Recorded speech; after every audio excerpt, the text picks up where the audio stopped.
What would you do if you discovered the devil was your roommate? Laurie Stevens, the author of the award-winning Gabriel McRay novels, answers that question in The Devil and Daniela Webster. Laurie is considered the leader of the pack by Suspense magazine, while international thriller writers claims she has cracked the code of writing psychological suspense. Welcome to Blackbird Writer Presents Author Interviews, and welcome to you, Laurie. Thank you. Thank you so much, Sharon. It's great to be here. I like your writing as well a lot, and I'm very grateful to the Blackbird Writers group. I'd like to make a plug for them. They are a supportive group of writers, and I would invite other writers to contact Tracy and see if they can be a part of our supportive group. It's really nice. It's pretty wonderful, and one of the things I love most about the Blackbirds is the range in which we write, from just culinary cozies to dark psychological suspense to yeah, she's pointing at me. To international thriller. We really do cover the gamut, and it's really fun to just read that variety of different authors. And yeah, it's a great group for people to follow. It's a great group for writers. It's just a great group. And plus you get a free anthology of short stories if you sign up for a newsletter. I mean, they're good stories. I've got one and I believe we have another one that's being planned for, I think, summer release. So 2024, I thought. No? 2024, I believe you. Oh, okay. Anyways, stay tuned. Yeah, so that's also very exciting news. All right. Well, so I do want to get to your novella. That is delightful.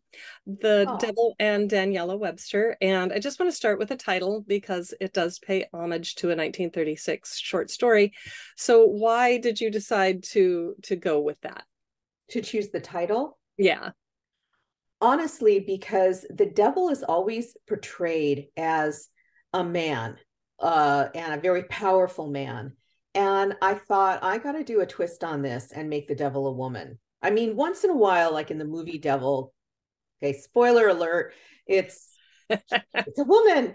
But really, our preconceived notion of the devil is another powerful man. And I thought, let's give that power to a woman and see what happens with it. And that's really why I chose it. And also, it was a very accessible title. And so I named her Daniela Webster, whereas the Devil and Daniel Webster, I think it's about a court case where the devil's involved. And again, not a female at all. So I just kind of wanted to put a spin on things. And there is no court case in this book. No. It's mostly just the title. Yeah. So this book really is a departure from your Gabriel McRay novels. And I would just like for you to kind of tell us a bit about that series so that we can see the contrast when we talk about Danielle. Okay. Well, first of all, I wrote The Dark Before Dawn, Deep into Dusk, The Mask of Midnight, and In Twilight's Hush. And I did those as a psychological suspense series. Why did I depart from that for this book, which is The Devil and Daniela Webster, sorry. I wanted to do something a little more lighthearted. And so typically me, right? You pick the devil to be lighthearted. Yay. Fun. I don't know how that worked out, but I wanted to give a try at a little humor. I wanted to get away from having to think of or research crimes and victims. And I wanted to do something a little bit more lighthearted. Believe it or not, this is a lighthearted novel, a novella. Delightful. It is absolutely delightful. Oh my God. I think you were the first review, Sharon. So thank you. Oh, well, I think everyone should read it.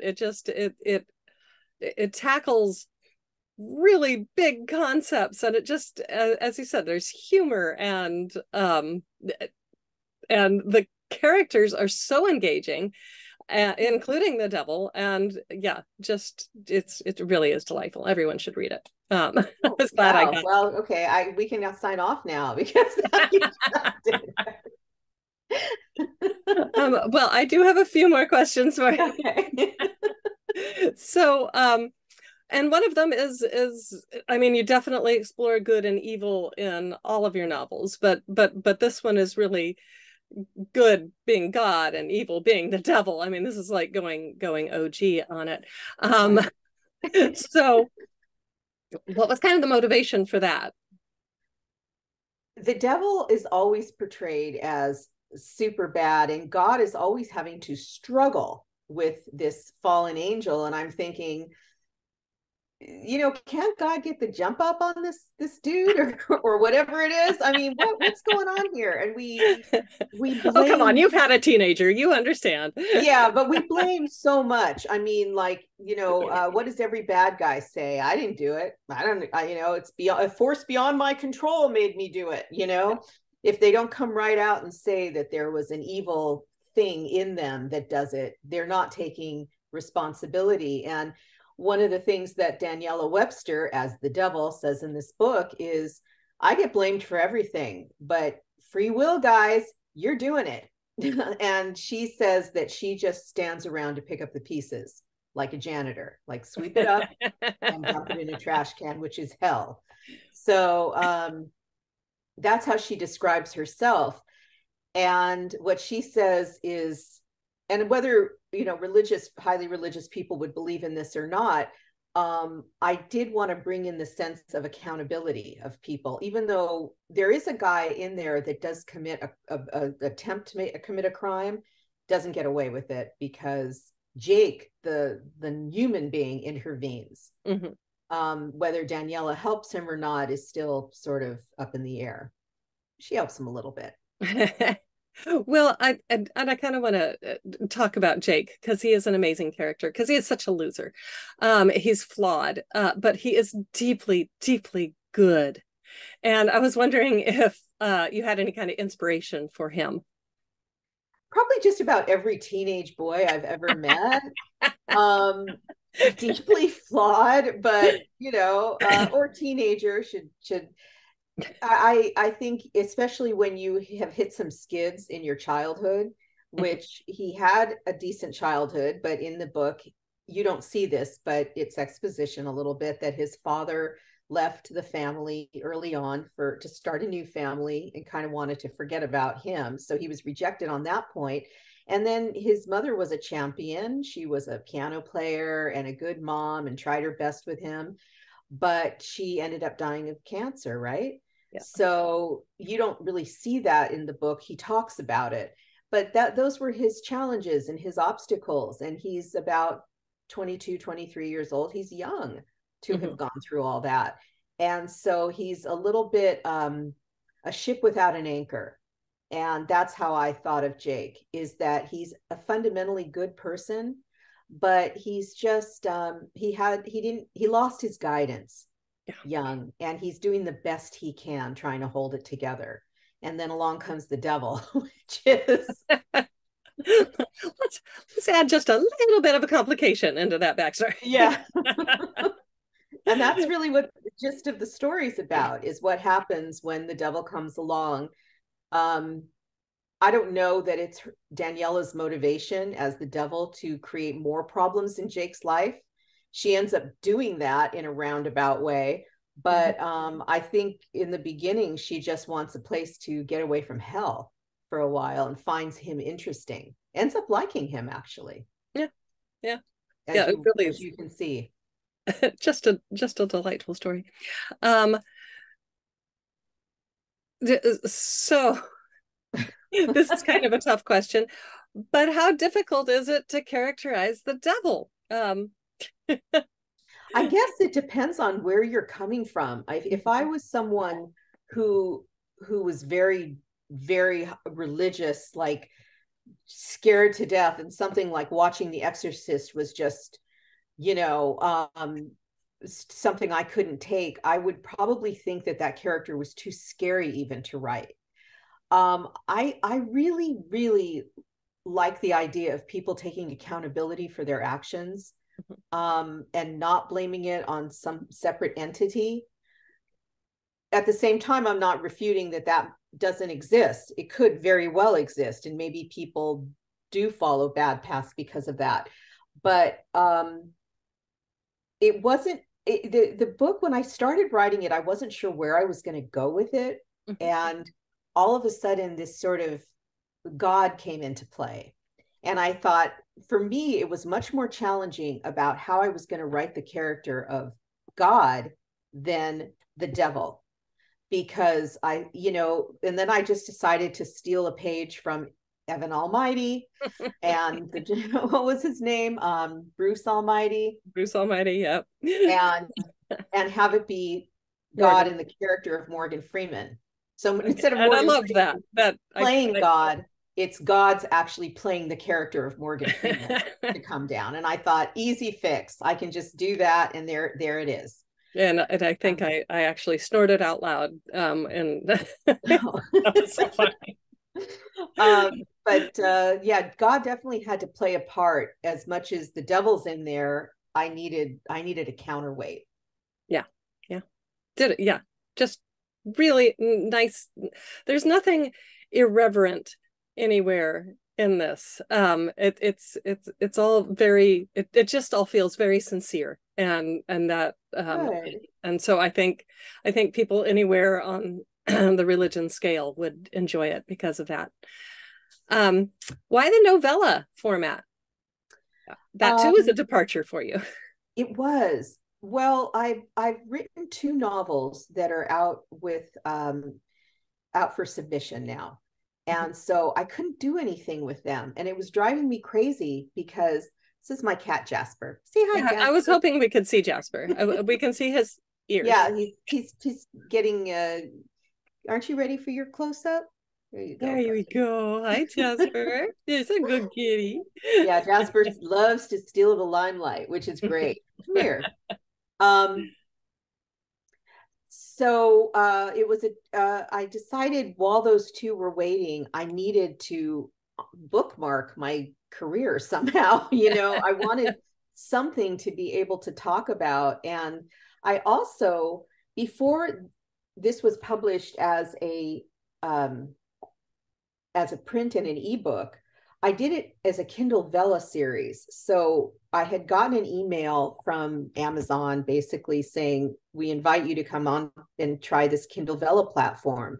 So I first put it out as a Kindle Vella experiment. I wanted to see what would happen. Kindle Vella is the trying to be like Substack or what's that one that everybody goes on? Wattpad.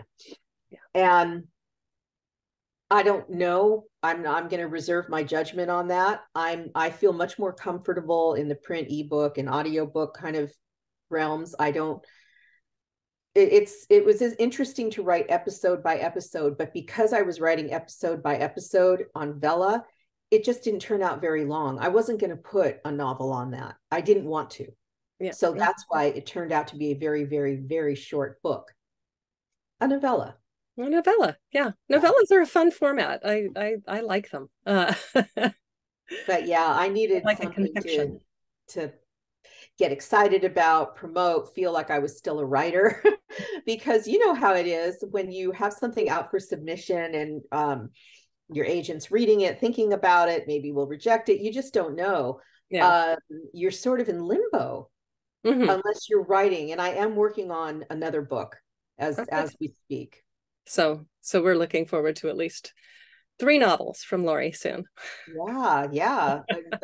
but this is a great placeholder. I needed to do something. And so I had that Kindle Vella book out and just decided, you know what? Well, I'm glad you did. We kind of, my next question was going to be, what can we expect next? But we've got at least 3 things bubbling out there.